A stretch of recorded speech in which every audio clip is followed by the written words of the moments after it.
You, John Fitzgerald Kennedy, do solemnly swear. I, John Fitzgerald Kennedy, do solemnly swear. That you will faithfully execute the office of President of the United States. That I will faithfully execute the office of President of the United States. And will, to the best of your ability. And will, to the best of my ability. Preserve, protect, and defend the Constitution of the United States. Preserve, protect, and defend the Constitution of the United States. So help you God. So help me God.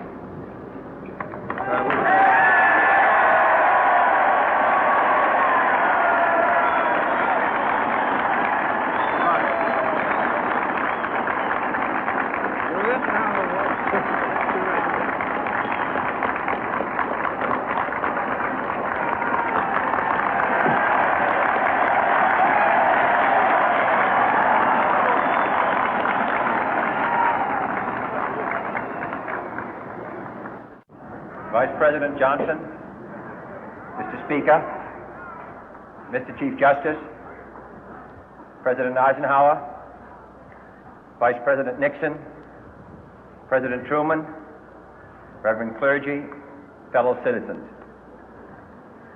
We observe today not a victory of party, but a celebration of freedom, symbolizing an end as well as a beginning, signifying renewal as well as change. For I have sworn before you and Almighty God the same solemn oath our forebears prescribed nearly a century and 3/4 ago. The world is very different now, for man holds in his mortal hands the power to abolish all forms of human poverty and all forms of human life. And yet the same revolutionary beliefs for which our forebears fought are still at issue around the globe. The belief that the rights of man come not from the generosity of the state, but from the hand of God. We dare not forget today that we are the heirs of that first revolution. Let the word go forth from this time and place to friend and foe alike that the torch has been passed to a new generation of Americans born in this century, tempered by war, disciplined by a hard and bitter peace, proud of our ancient heritage, and unwilling to witness or permit the slow undoing of those human rights to which this nation has always been committed and to which we are committed today at home and around the world.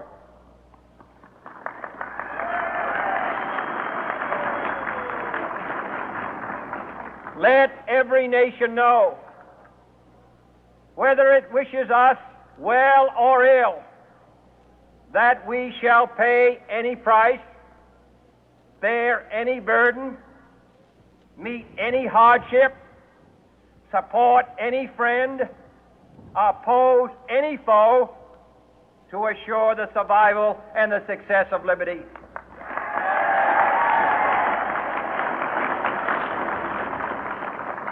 This much we pledge and more.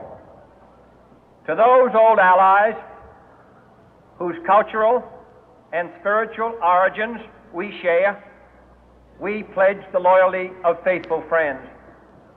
United, there is little we cannot do in a host of cooperative ventures.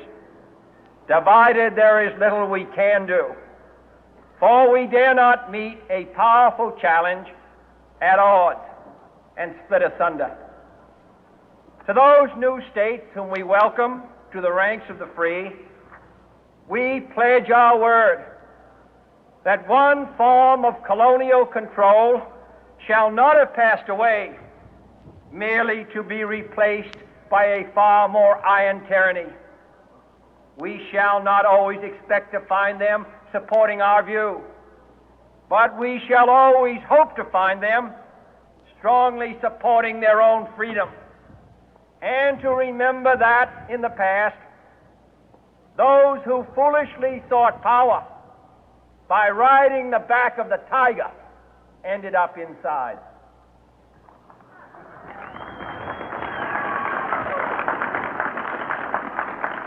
To those people in the huts and villages of half the globe struggling to break the bonds of mass misery, we pledge our best efforts to help them help themselves for whatever period is required, not because the communists may be doing it, not because we seek their votes, but because it is right. If a free society cannot help the many who are poor, it cannot save the few who are rich.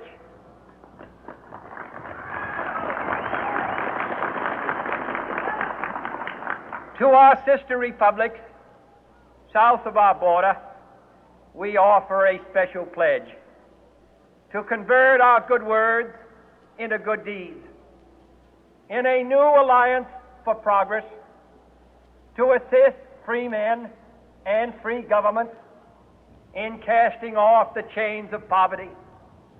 But this peaceful revolution of hope cannot become the prey of hostile powers.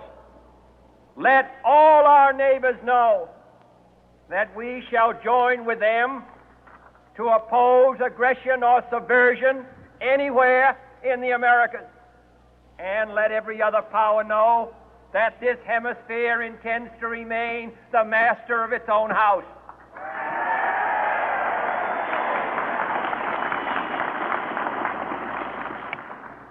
To that World Assembly of Sovereign States, the United Nations, our last best hope, in an age where the instruments of war have far outpaced the instruments of peace, we renew our pledge of support to prevent it from becoming merely a forum for invective, to strengthen its shield of the new and the weak, and to enlarge the area in which its writ may run.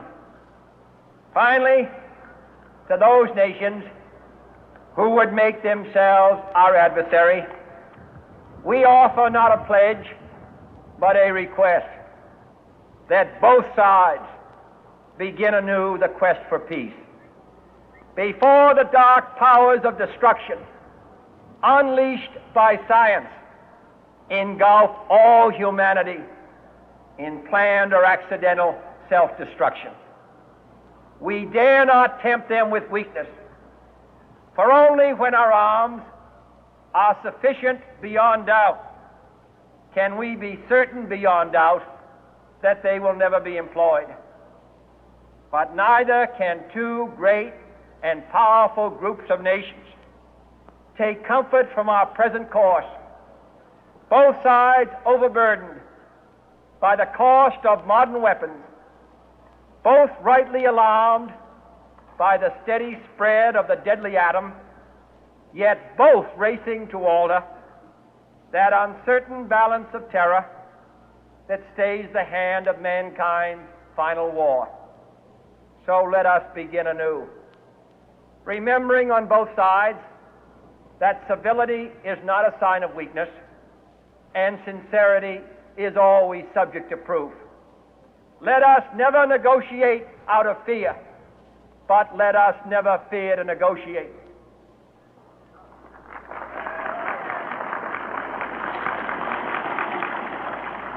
Let both sides explore what problems unite us, instead of belaboring those problems which divide us. Let both sides, for the first time, formulate serious and precise proposals for the inspection and control of arms, and bring the absolute power to destroy other nations under the absolute control of all nations.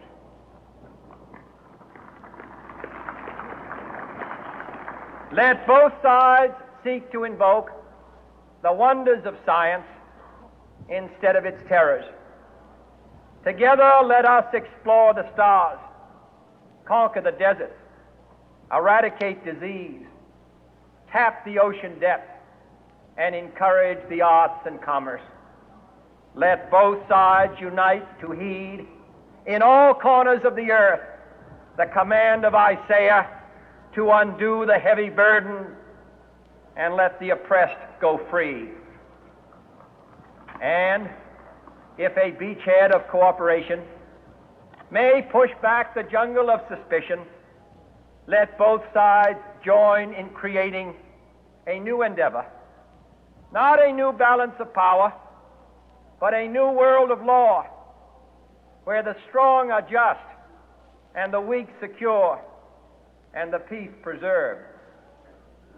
All this will not be finished in the first 100 days, nor will it be finished in the first 1,000 days, nor in the life of this administration, nor even perhaps in our lifetime on this planet.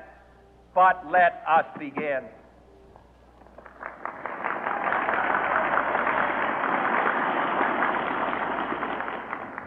In your hands, my fellow citizens, more than mine, will rest the final success or failure of our course.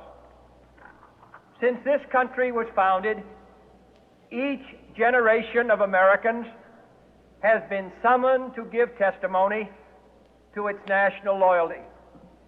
The graves of young Americans who answered the call to service